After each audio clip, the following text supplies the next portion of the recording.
What's up guys, Asian here again with another build video, and today we're going to be going over the Magicka Dragonknight. So the Magicka Dragonknight is pretty unique when it comes to Magicka DPS in the fact that it has to play almost exclusively within melee range. There are a few options you could take, a couple of replacements for certain abilities you could take that might be able to create a ranged Magicka DK build, but for the most part Magicka DKs are playing within melee range. That means instead of competing with the ranged DPS spots, instead you'll be competing in the melee DPS spots, which means that when you take Magicka DK DPS, you want to compare it to stamina DPS more than you do with Magicka DPS, because you are competing for those melee spots, which will be taken out by stamina DPS. So with that in mind, Magicka DKs, while they did see quite a decent buff overall, it's also not what I would say very competitive when it comes to stamina DPS. Stamina DPS in general are going to be pulling higher numbers than Magicka DKs. When it comes to Magicka DPS, Mag DKs are actually quite powerful.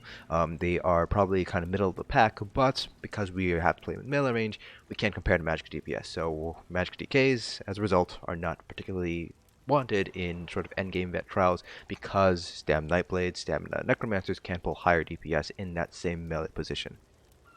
So just like the rest of our build videos, we'll be going over skills, sets, attributes, everything you need to know to recreate this build for yourself. I will be going over a few set substitutions that you might want to consider making depending on a specific fight, depending on what sort of DLCs or expansions you have access to. So we'll be going over that when we go over our sets. Then we will talk about our rotation. There is quite a bit of change when it comes to Magicka DK rotation here due to the change to Molten Whip. So we'll be discussing that in depth, as well as our rationale behind it. And then we'll close things off with the 21 million raid dummy parts so you guys can get a point of comparison between a Magicka DK versus some other either Magicka DPS or stamina DPS. So without further ado, let's go ahead and get started here first with our gear. So again, this is just one of a couple of different combinations that you could make here. So for Monster Helm set, we have Zaan. So Zaan is still the strongest Monster Helm set in the game, I should say full Monster Helm set in the game for Magicka DPS. Assuming, of course, that you're able to stay within that 8-meter range here. You're a Magicka DK, you're playing within melee range, so it should be pretty easy to keep Zaan procced, except for bosses that might teleport around a little bit. You do have a few other options when it comes to Monster Helm sets, which we'll go over in a few minutes here. For our body piece, we're going with Perfect Siroria, still a very strong set here, even if you are in a more mobile fight where you're moving around a lot. As long as you're able to maintain anywhere between 5 to 6 stacks on average for Siroria, you should be able to beat out most other sets. There are a few other sets that are going to be more consistent than Perfect Siroria, but in terms of raw damage and potential, Perfect Siroria is still one of the best sets out there. Now, the perfected version comes from Vet, Cloud Rest, +1, 2, or 3 when it comes to armor, so you do need to be able to clear that trial on those specific configurations, otherwise you will be stuck with Imperfect Siroria, which is not quite as strong due to not having that additional Max Magicka armor bonus on the 5-piece. Still pretty strong, but instead of 5 to 6, in order to be very good, it's now doubled up to around 11 to 12, so not nearly as strong as the perfect version here, but still potentially a good option to run. For our front bar set, we're running Mother's Sorrow. This just adds straight up spell crit. This is a base game set from Deshawn, so you can just farm it, or you can buy it off from Guild Traders. Very, very strong set here. I have it on the front bar set because it is a spell crit bonus on the 5-piece, even though it is static, and we are going to be on our front bar fairly often. This is a very dynamic rotation that we're doing here, so it doesn't really matter too much whether it's on our body or our front bar here. We have double Inferno staves, precise on the front bar with a flame damage enchant, and an infused Maelstrom Inferno staff on the back bar with a weapon damage enchant here. You can also go with infused on the front bar here. Precise is going to end up winning out the higher DPS you're able to pull here. For traits and enchants, before we go into our other sets here, already kind of covered the weapon traits and enchants here. Infused back bar weapon damage, and either precise or infused front bar with flame damage. For jewelry, Bloodthirsty or Arcane are going to be your two best traits, just because Arcane, while Infused is going to be better, Arcane gives you more Max Magicka, gives you better sustain, which end up being a little bit more useful overall on average, but you can always go with Infused if you'd like. Bloodthirsty will give you the best raw damage performance. It does matter a little bit depending on your overall DPS and execute, but as long as you're not losing DPS, then Bloodthirsty will win out over Arcane and Infused. Enchants, straight up spell damage. You don't really need any sort of additional Magicka regen, and you'll understand why when we go over our rotation. For our armor, we have Divines in all of our pieces, Magicka in all of our pieces. We are using straight up bistat boots, that's max health, max Magicka, so we don't need to worry about any sort of health issues at all here. So that's why we're able to go with all max Magicka enchants. Now for the large pieces, you can also go with Infused rather than Divines. It's kind of up to you, whichever trait you happen to get first. The difference is in favor of Infused by a very, very small percentage point, but Divines is still going to be really strong as well. So either option, again, it depends on what RNG decides to give you in terms of armor traits here. Now for alternative sets, we're going to go through these in alphabetical order, so please bear with me while I comb through all of these boxes to find the sets that we want to talk about. So the first set is, let me see here, we want to go dungeons, light dungeon sets here. So the first set I want to talk about comes from dungeons. These are, you have to farm for these sets here, so you can't buy them off guild traders. First one, a very classic set, Burning Spellweave. Very, very nice synergy with Magicka DKs because all of our damage is flame damage, so you have a very, very high chance to proc Burning Spellweave here. You typically can get over 60% chance, I should say 60% uptime on Burning Spellweave, making it a very, very strong set. This comes from City of Ash, so this is a base game set, so don't have to worry about getting any sort of DLCs. It's a proc set, so you can put it on the front bar if you'd like. You can also wear it on the body. It's up to you whether you're able to get that Burning Spellweave Inferno staff.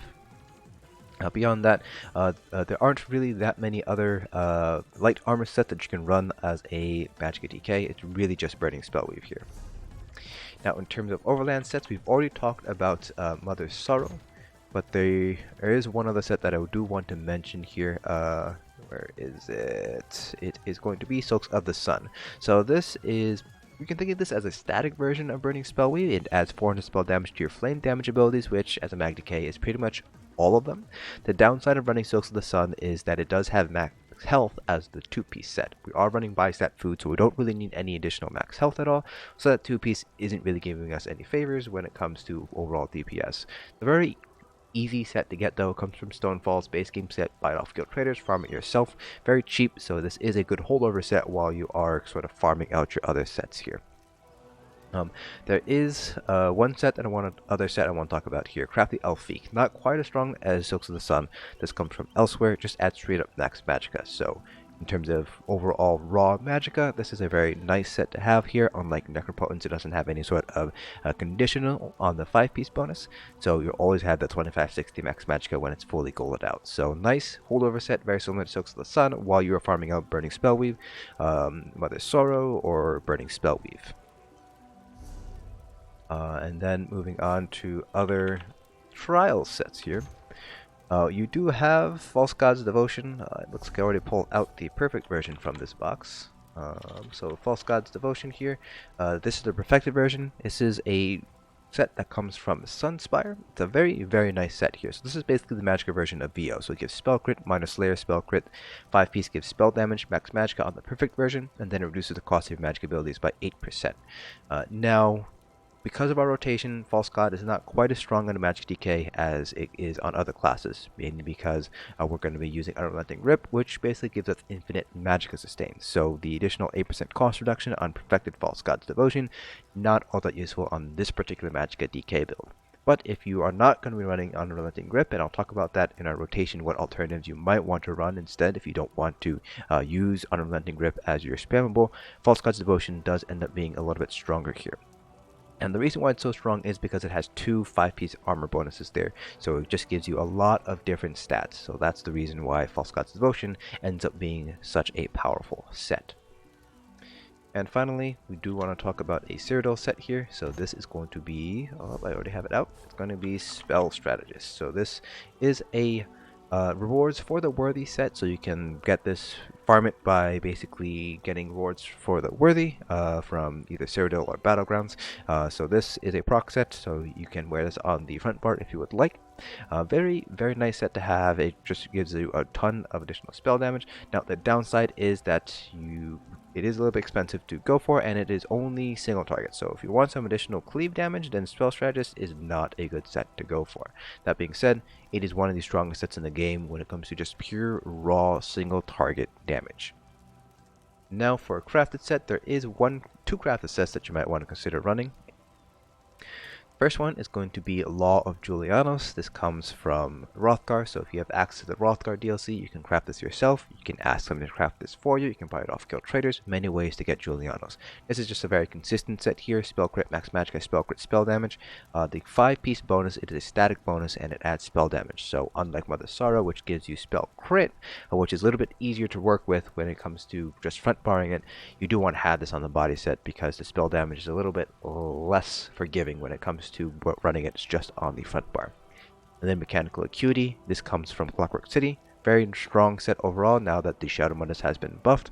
So the 2-piece doesn't really give you any sort of additional any advantage here with the weapon damage bonus, so you are missing out on 1 armor bonus, but the 5-piece is a very strong bonus here. It gives you basically 5 seconds of infinite crit chance here, so very nice overall. Just like Law of Julianos, you can either craft it yourself, buy it off guild traders, get someone to craft it for you, and so on. So a lot of these sets here are pretty much interchangeable. Silks of the Sun and Crafty Elfique are the two that I would say you can use as holdover sets while you are farming for these other sets here. Now for your Monster Helm sets, if you don't want to run Zaan, so because Zaan you do need to have access to Dragonbone's DLC to grab it. It is a base game set. Let me see if it's out here.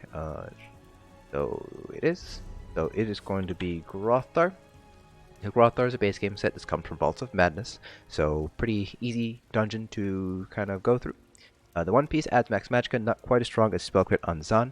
You can basically think of this as an AoE version of Zaan. So the proc itself is with 8-meter radius, but it deals AoE damage, so it's basically a lava pool that swirls around you. It deals less damage per tick than Zaan does, but because it deals it in a wide area, it's particularly nice in trash bowls. So if you're in 4-man content, or if you are in trash bowls in trials, then Grothdarr is a very nice set to use. The other set that you're going to want to consider running is actually not considered a Monster Helm set. It's actually running 2 different Monster Helm sets.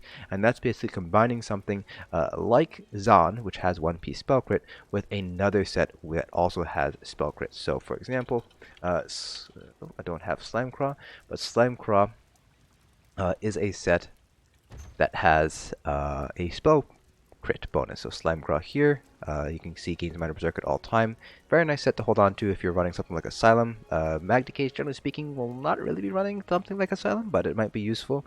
But it has 1-piece spell crit, so you can combine something like Slimecraw and Zaan, or Slimecraw and Iceheart. I think I pulled Iceheart here for 2 1-piece spell crits. So for ranged fights, you won't really be playing at range, so Zaan or Grothdarr are typically going to be stronger than running 2-piece spell crit, but 2-piece spell crit is a potential option here. And Slimecraw, if you can't depend on your healers for the Minor Berserk buff from Combat Prayer, you can run Slimecraw instead. So that's it for all of our different set options here, and I do have most of them listed down in the description below. For our character sheet, I am a Dark Elf. Dark Elves are one of the 2 best races in the game for Magicka DPS. So Dark Elves get 1875 Max Magicka and 258 additional spell damage, giving them a lot of potential here in terms of raw damage. The High Elves are the actual mathematical best race. They get 2000 Max Magicka and 258 spell damage, so a little bit more Max Magicka than the Dark Elves, putting them just a little bit ahead here. But Dark Elves do have the advantage of having 1875 stamina and 258 weapon damage as well. So if you want to flip-flop between Magicka DPS and Stamina DPS, Dark Elves are a good race to go for. In terms of just raw Magicka DPS, then the High Elves are going to be the best option here.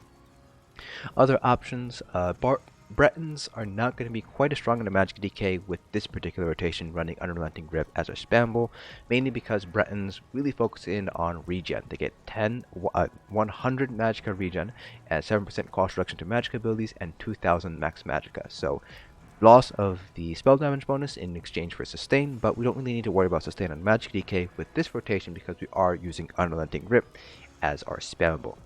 That's pretty much it when it comes to races here. If you want to do a kind of more jack-of-all-trade races, you can also go with the Khajiits if you'd like. So Khajiits get 825 Magicka health stamina, 85 Magicka regen, 85 stamina regen, 100 health regen. They get 10% additional critical healing done and 10% additional critical damage done. So very nice balanced set for the Khajiits. So if you kind of want to have a DK that's able to do all the roles fairly effectively, then Khajiits are a very nice option to go for.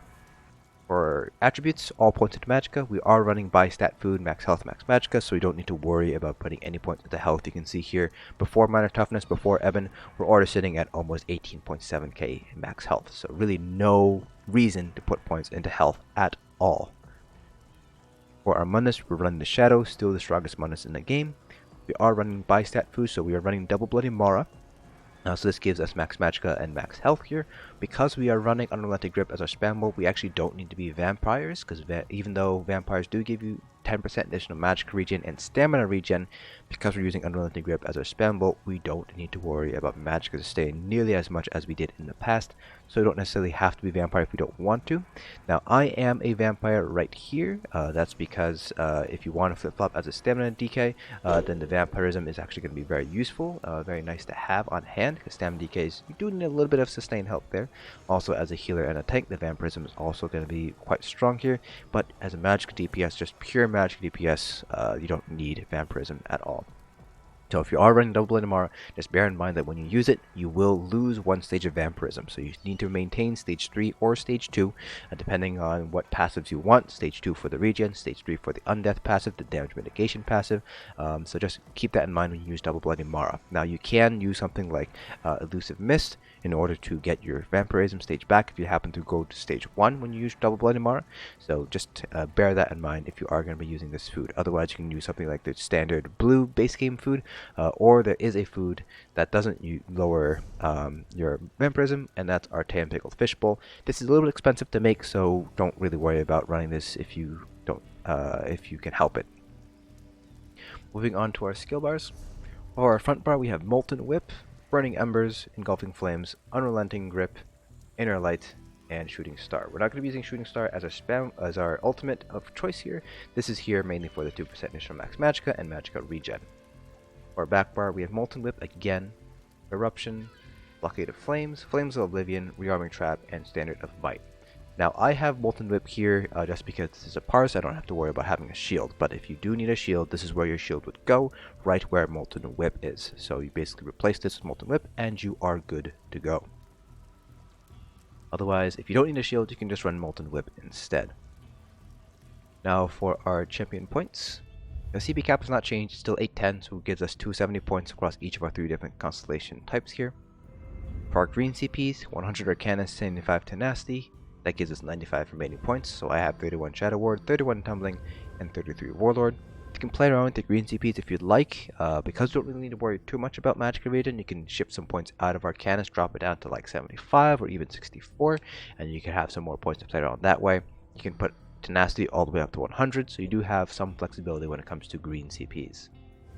For our blue CPs, this particular CP setup assumes that you have all of the debuffs in the game. So that's Torag's Infused Crusher, Alkosh, Major and Minor Breach. If you don't have those debuffs, or if you don't anticipate having very good debuff uptimes, you might need to put some points into Spell Erosion.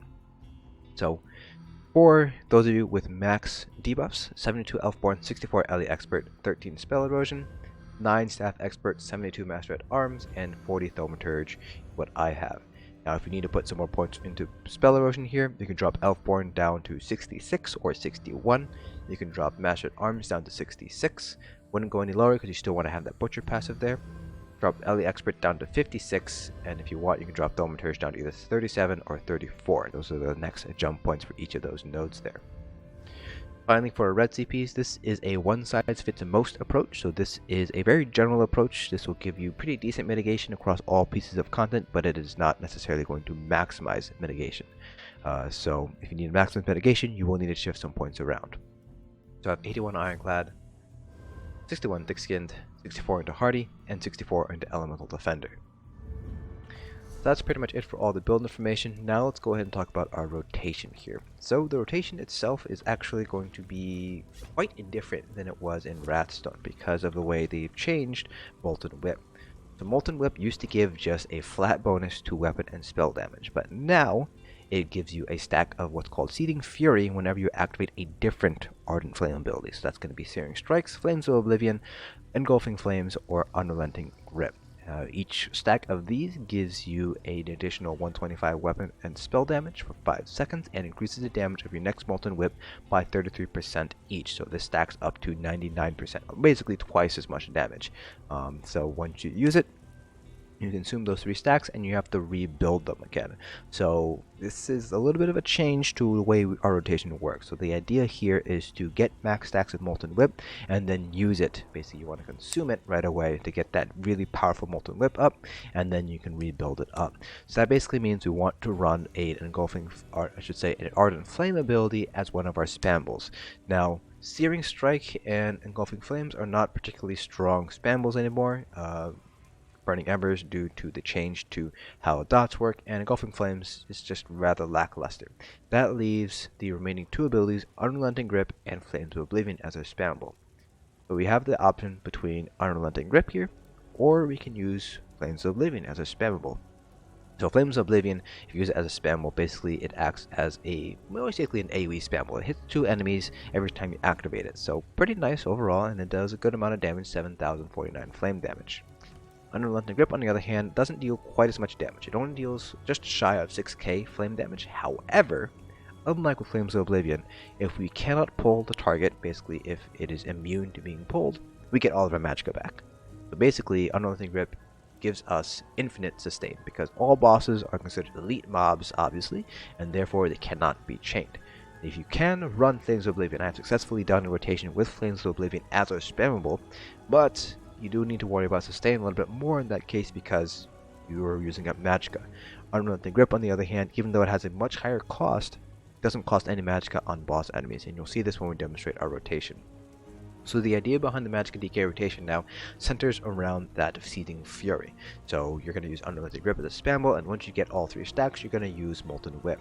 Now I am on the PTS, so my add-ons are not completely up to date here, but I believe either Strategist or Action Duration Reminder or one of the skill bars add-ons does actually track your Seething Fury procs now. So for this particular parse here, both for this demonstration and discussion of the rotation as well as the 21 million dummy parse, I will have to do a little bit of fandangry here to get Strategist to accurately show up all the stacks. The general rotation goes like this. First, let me get it to show up. There we go. Alright, so you're basically going to want to do your trap first, then do all your backbar dots. You can see Strategist is tracking the stacks. You can see once we get up to 3, we want to use it right away. This does end up meaning that we do have a bit of a dynamic rotation here, because we do want to get that whip proc off pretty much right away. That does mean it's going to be a very dynamic rotation. So the idea behind this again is to get those 3 stacks of Seething Fury and then use the whip proc right away. Beyond that, you're basically re-upping your dots, keeping an eye on the duration of your dots, and re-upping them when they go down. So you will need an add-on like Action Duration Reminder or Strategist to kind of give yourself a little bit of an idea of where your dots are going and how much time you have left remaining on your dots. So I like to prioritize the Seething Whip proc here. So if I do need to have a little bit of downtime on my dots, that's not a big deal here. So just keep that in mind there. Now, you will notice that because we have Molten Whip on our back bar, we are still able to gain stacks when we use Flames of Oblivion or our ultimate Standard of Might here when we're on our back bar. If you're using a shield instead of Molten Whip, you will not be able to gain those stacks. So you might see me use Whip a little bit more often on 21 million dummy parts just because I don't have a shield here. So just keep that in mind. The damage does carry over, the procs still remain when you're on your back bar, but you only have 5 seconds to use it. Because our rotation is very dynamic though, typically speaking you will not be losing those procs unless you're on your back bar for a very long period of time. One other thing I do want to mention here is you do want to try to bar swap cancel out of the animation for Standard of Might, because it is a fairly long animation, but because it is not a crate in AoE, one of those yellow circles, you can bar swap cancel out that animation instead, so I highly recommend doing so. So here we go, we're going to do a 21 million dummy raid parse here, so you guys can get a point of comparison to other DPS. Now, like I mentioned at the beginning of this video, Magicka DKs fit in this weird sort of niche where they take up a melee spot, but they are Magicka DPS. So they compete with stamina DPS, but they also are kind of comparable to Magicka DPS because they are Magicka spec. So it's up to you which kind of sort you want to compare it to. I recommend taking a look at stamina DPS and seeing where Magicka DKs fall in line with stamina DPS, because you will be competing for those melee spots in trial guilds. We're using the raid dummy here just because it does give us a standardized parse across all different classes, so we will be able to use this particular sort of parse as a point of comparison, at the very least, to Magicka DPS. For stamina DPS, a little bit less, if less comparable, because obviously you're comparing Magicka to stamina now, even though you're taking up the same spot. So just bear that in mind when we are comparing parses across different classes. So without further ado, let's go ahead and get started here.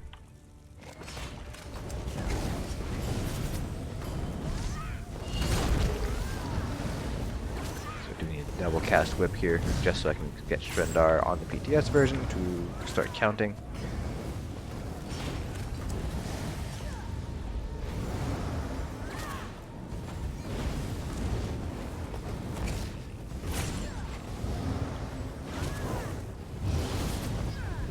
So once you do use the whip proc, it will automatically go back down to 1 even though it stays at 3. So just keep that in mind here.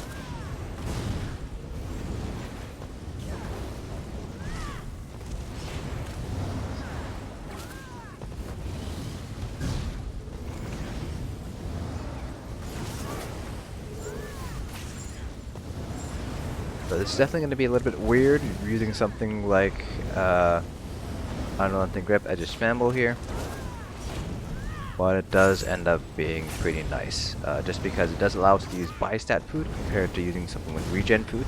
I found that I did have to use regen food when I was testing out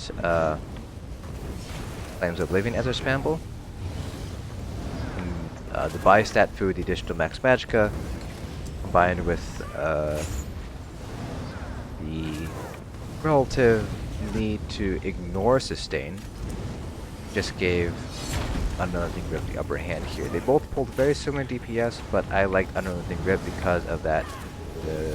Basically, you don't need to worry about sustain anymore, so I prefer using Unrelenting Grip as a spamble.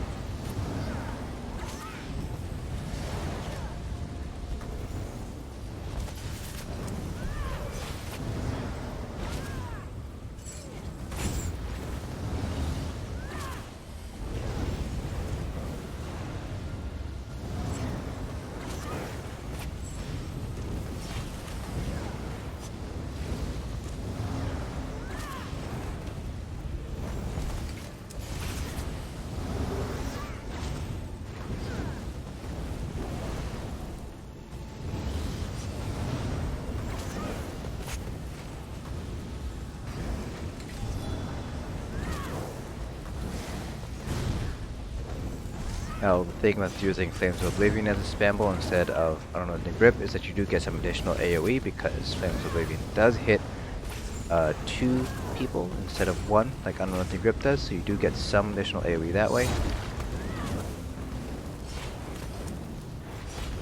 But again, the sustain from Unrelenting Grip is really hard to pass up.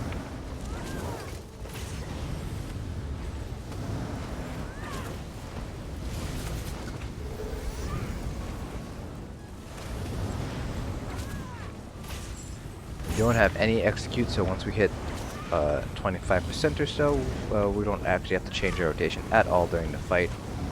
It'll always remain the same sort of dynamic rotation here.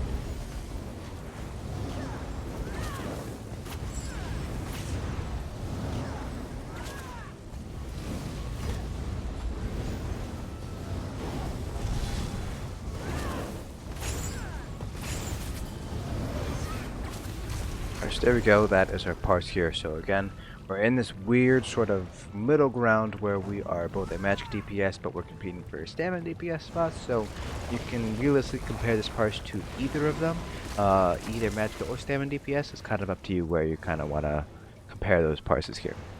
Now for the parse itself, we pulled 83.3k or so, and Multi-Whip is definitely our strongest ability here. You can see our max was 84.3, probably an execute because of the additional Bloodthirsty. So really strong here, and Unrelenting Grip is actually not terrible. It actually deals a fair amount of damage. 22.8 was the average, max of 32.3. But I was talking about Flames of Oblivion as a potential spam bull earlier, and you can see that it is stronger on average than Unrelenting Grip. The downside, like I mentioned, was the fact that Flames of Oblivion does eat into sustain. You do have to be a little bit more considerate about sustain that way, so I couldn't sustain it with bistat food. So the additional Max Magicka from running bistat combined with the additional basically infinite sustain from Unrelenting Grip really turned it in that favor here. So if we take a look at our actual graph and take a look at our percentage Magicka, for example, we will see that we never really ran too much below 50%, if at all, throughout the entire parse here. That's due to the battle roar we get whenever we use our standard, along with the fact that Unrelenting Grip gives back Magicka when we use it against bosses. The added bonus of Unrelenting Grip is that in Trash Bowls, you can start pulling ads in, so for dungeons and some certain trials. The advantage of running Flames of Oblivion is that you get some additional cleave. So they both have their advantages, but I personally like Unrelenting Grip better. So that is it for this build video. If you guys have any questions about the build, please feel free to leave them down in the comment section below, and I'll try to answer them to the best of my ability. Hope you guys found this video informative, and I'll see you guys in the next dungeon.